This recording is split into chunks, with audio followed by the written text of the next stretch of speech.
ہاں بھائی، آپ دیکھ لیں نا خود ہی قرآن مجید نے کیا کہا ہے. نماز برائیوں اور بے حیائیوں سے روکتی ہے.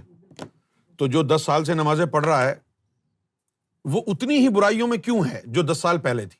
کیوں؟ اور پھر ہمارے مولوی کہتے ہیں کہ جی نماز کی قبولیت تو اللہ کے ہاتھ میں، تمہارا کام تو صرف پڑھنا ہے. یہی کہتے ہیں نا. ہاں، لیکن یہ تو دیکھو کہ بھئی نماز برائی اور بے حیائی سے روکتی ہے، تو مجھے کیوں نہیں روک رہی ہیں؟ آپ بیمار ہوتے ہیں، آپ ڈاکٹر کے پاس جاتے ہیں، دوائی دیتا ہے وہ، آپ 2-4 دن استعمال کر کے دیکھتے ہیں کہ کوئی آپ کو فائدہ نہیں ہوا، تو آپ فوراً ڈاکٹر کو کہتے ہیں جی میں 3 دن سے دوائی لے رہا ہوں، کوئی افاقہ ہی نہیں ہوا ہے. پریشان ہو جاتے ہیں نا، تو پھر وہ دوائی چینج کرتا ہے نا. ہم مسلمانوں کو یہ کیوں نہیں آتا خیال کہ میں 10 سال سے نمازیں پڑھ رہا ہوں، میں برائی سے کیوں نہیں رک رہا؟ یہ بات قبولیت کی نہیں ہو رہی ہے، یہ بات تو اس امر کی ہو رہی ہے کہ اللہ کے قرآن نے کہا ہے کہ نماز برائیوں سے روکے گی، تو میں کیوں نہیں رک رہا برائیوں سے؟ کچھ نماز میں کمی رہ گئی ہے نا میرے، جو میری نمازیں مجھے برائیوں سے نہیں روک رہی. یہ نماز بھی پڑھ رہے ہیں، جھوٹ بھی بول رہے ہیں، رشوت بھی لے رہے ہیں، فراڈ بھی کر رہے ہیں، اور نماز برائیوں سے روک بھی نہیں رہی. کیوں نہیں ہو رہی نماز؟ کہ اللہ کے رسول نے فرمایا لا صلاۃ الا بحضور القلب. جب تک قلب منور نہ ہو نماز نہیں ہوگی. لا صلاۃ الا بحضور القلب. صلاۃ جو ہے وہ تو عربی زبان کا لفظ ہے، صلاۃ. اور یہ جو لفظ نماز ہے یہ فارسی زبان سے آیا ہے.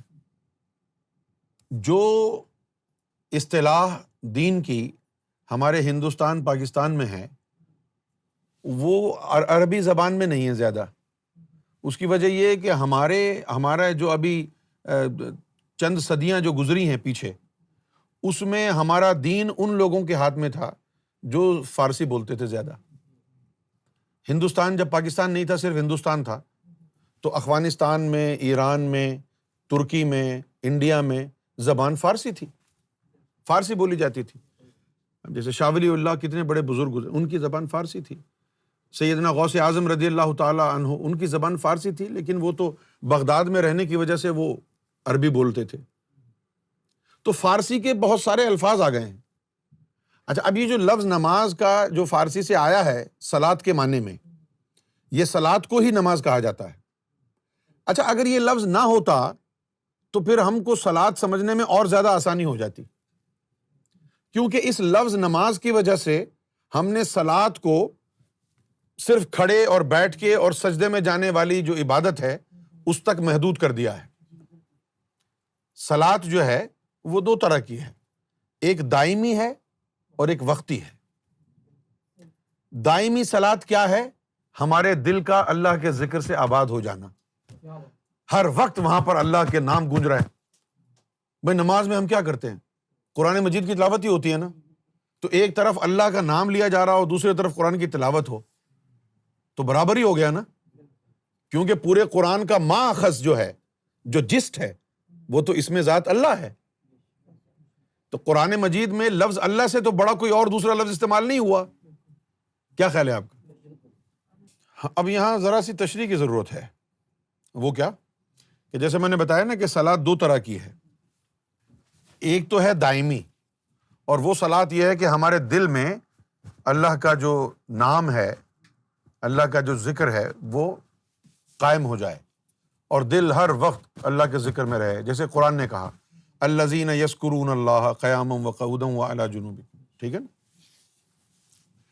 اچھا، مزے کی بات یہ ہے کہ دائمی صلاۃ اور وقتی صلاۃ دونوں میں 3 حالتیں ہیں. دائمی صلاۃ اور وقتی صلاۃ دونوں میں 3 حالتیں ہیں. یہ جو دائمی صلاۃ ہے یہ ہے ہمارے دل میں اللہ کے ذکر کا گونجنا، اور جو وقتی صلاۃ ہے تو وہ وقت کے اوپر فرض ادا کیا جاتا ہے. فجر کا وقت آئے گا تو آپ فجر کی نماز پڑھیں گے، ظہر کا وقت آئے گا تو ظہر کی نماز پڑھیں گے. وقت کے اوپر پڑھا جا رہا ہے نا، ایسا نہیں ہو سکتا کہ آپ فجر کے وقت ظہر پڑھ لیں. تو اس لیے اس کو کہتے ہیں وقتی صلاۃ. اچھا، اس میں 3 حالتیں ہیں.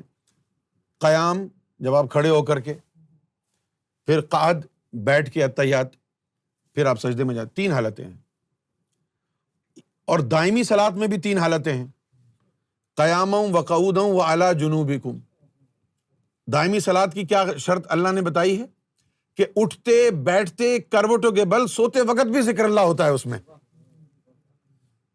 قیاما وقعودا وعلی جنوبکم، جب تم کھڑے ہوئے اس حالت میں بھی اللہ اللہ ہوتی رہے، جب بیٹھے ہوئے ہو اس میں بھی اللہ اللہ ہوتی رہے، وعلی جنوبہم، اور جب وہ لیٹ جائیں سو جائیں اس وقت بھی اللہ اللہ ہوتی رہے۔ اس لیے وہ زیادہ افضل صلاۃ ہے۔ وہ افضل صلاۃ اس لیے ہو گئی نا کہ وہ تینوں حالتوں میں ہے۔ اب یا تو آپ کھڑے ہوں گے یا آپ بیٹھ جائیں گے یا پھر آپ سو جائیں گے۔ اب غور کرنے کی بات یہ ہے، میں تو بڑا چونکا تھا جب مجھے یہ ذہن میں بات آئی تھی، جو اللہ نے لفظ استعمال کیا ہے نا جنوبہم، جنوب کہتے ہیں کروٹ کو، قرآن نے استعمال کیا ہے لفظ جنوب، جنوب کا مطلب ہے کروٹ۔ اب دیکھیں اللہ نے ہمارے جسم کو کتنا یعنی انٹیلیجنٹ اور سینسٹیو بنایا ہے کہ جب وہ ایک سائڈ پر سوتے سوتے ہم تھک جاتے ہیں ہمارا جسم، تو ہم خود بخود بغیر دماغ کو میسج دیے کروٹ لے لیتے ہے کہ نہیں؟ آپ نے کبھی غور کیا کہ آپ نے آج رات جو آرام فرمایا ہے اس میں کتنی کروٹیں لی ہیں؟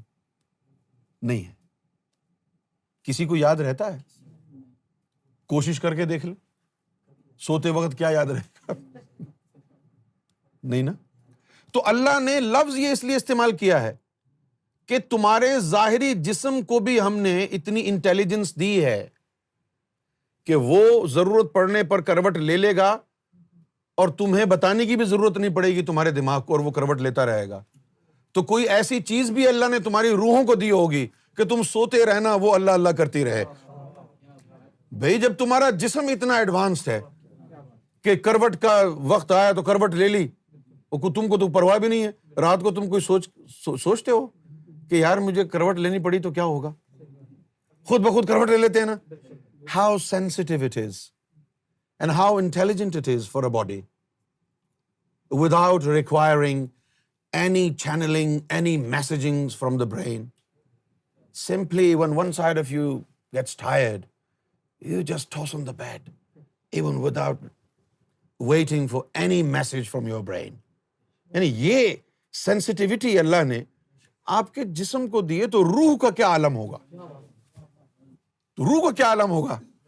روح کا پھر عالم یہی ہوگا نا کہ آپ سوتے رہیں وہ دل اللہ اللہ کرتا رہے۔ حضور پاک نے فرمایا کہ میری آنکھیں سوتی ہیں، میرا قلب نہیں سوتا۔ اب یہ ظاہری تو فنکشن کی طرف اشارہ نہیں ہے نا کہ انسان کا دل بند ہو جائے، یہ باطنی فنکشن کی طرف اشارہ ہے کہ میرا دل جو ہے وہ بیدار رہتا ہے، یعنی وہ اللہ اللہ کرتا رہتا ہے۔ یہ ہے اصل صلاۃ۔ اور حدیث شریف میں لکھا ہوا ہے کہ جو دائمی صلاۃ ادا نہیں کرتا اللہ اس کی وقتی صلاۃ کو بھی قبول نہیں کرتا۔ تو اصل میں یہ جو وقتی نماز ہے یہ بھی ان لوگوں کی ہی اللہ تعالیٰ قبول کرتا ہے کہ جن کے دلوں میں بھی صلاۃ قائم ہو چکی ہو۔ لا صلاۃ الا بحضور القلب، اور جس کے قلب میں صلاۃ قائم نہیں ہوئی اس کی ظاہری نماز بھی نہیں ہوتی۔ صحیح ہے نا؟ لیکن اس کے ساتھ ساتھ یہ بھی ضروری ہے کہ جب تک ہمیں یہ دائمی صلاۃ نہ ملے ہم یہ صلاۃ بھی پڑھتے رہیں، یہ صلاۃ بھی پڑھتے رہیں، نماز چھوڑنی نہیں ہے۔ باقی اللہ کا کام ہے، آپ اس کو تلاش کرتے ہیں، آپ کو تو مل گیا ہے۔ میں عام آدمی کے لیے کہہ رہا ہوں کہ جس کو نہ ملے، اب دیکھیں نا آپ نے خود ہی بتایا کہ جب سے یہ دل والی چیز ملی ہے اب نمازوں کا رنگ ہی کچھ اور ہے۔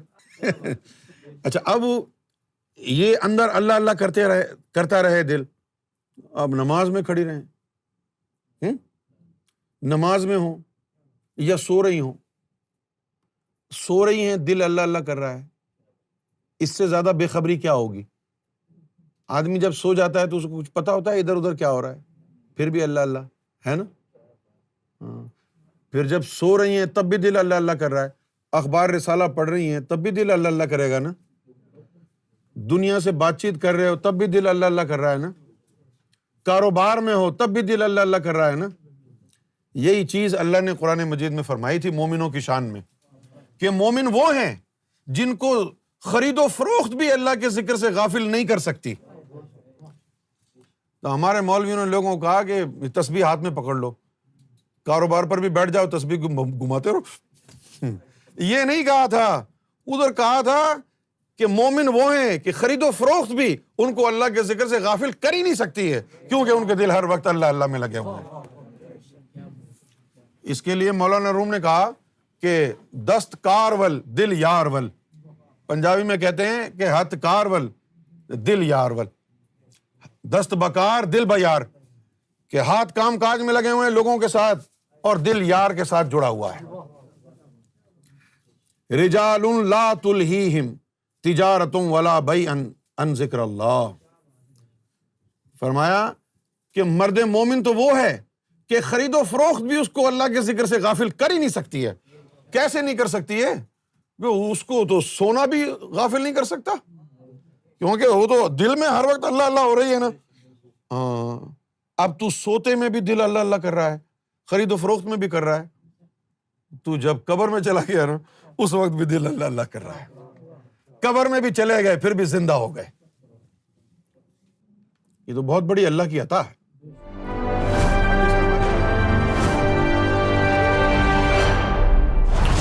TV, bringing light, love, and peace in your life.